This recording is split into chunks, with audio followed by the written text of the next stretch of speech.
नमस्कार मंडळी. तर आज मी बनवणार आहे बोंबल्याचं कालवण. खूप दिवस झालं खाल्लं नव्हतं. आत्या म्हणल्या बोंबल्याचं कालवण बनव, तर म्हणलं आता बनवते. तर चला तुमच्यापर्यंत पण शेअर करावी रेसिपी. नाहीतर तुम्ही विचारता की ताटा दाखवलं की आम्ही म्हणता आम्हाला रेसिपी दाखवा, रेसिपी दाखवा. म्हणून तर आज म्हणलं चला दाखवते. ते हे घेतले बोंबील साफ केलेले आहेत असे तुकडे. तर आता मी तव्यामध्ये नाहीला भाजून घेणार आहे थोडेसे.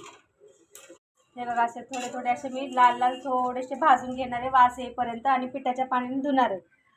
भाजून झाले आपले चांगले बोंबील. आता एका ताटात काढून घेते. आता हे पीठ आहे ज्वारीचं, ते ह्या पीठ टाकते आणि पिठाच्या पाण्याने चांगलं स्वच्छ धुवून घ्यायचं. बघा खूप घाण असतात ना बोंबील, त्या पिठाच्या पाण्याने धुतलं ना ज्वारीच्या पिठाने ते एकदम स्वच्छ आणि एकदम चांगले निघतात. तर 3-4 वेळा मी चांगले असे स्वच्छ धुवून घेणार आहे. हे बघा किती पाणी घाण निघालेलं आहे. तर आता मी परत आणखीन 1-2 पाण्याने धुवून घेते. करायचं आहे त्याच्यामुळं तवाच ठेवलेला आहे बघा. तर इकडे 2 पळी मी तेल टाकून घेते आणि हा एक कांदा बारीक चिरून घेतलेला आहे तो टाकते आणि चांगला लाल होत तर भाजून घेऊया. ओला कांदा आहे त्याच्यामुळे लवकर काय भाजलं जात नाही, तरी पण बऱ्यापैकी लाल झालेला आहे. तर मी आता हे टमाटर टाकते.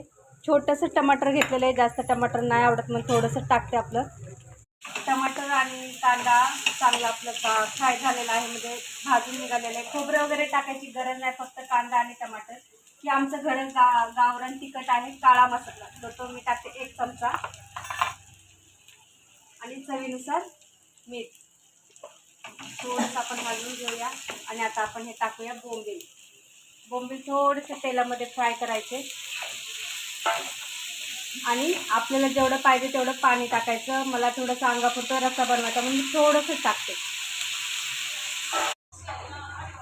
मस्तपैकी बोंबल्याचं कालवण तयार झालेलं आहे. थोडीशी त्याला उकळी येऊ देऊया.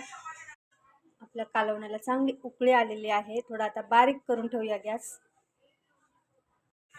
मी वरतून कोथिंबीर टाकते. मला वरतून अशी कच्ची कोथिंबीर टाकायला लय आवडतं आणि भाजी पण छान दिसते. जे बी काय आपण बनवतो ना ते. तर गॅस मी बंद करते.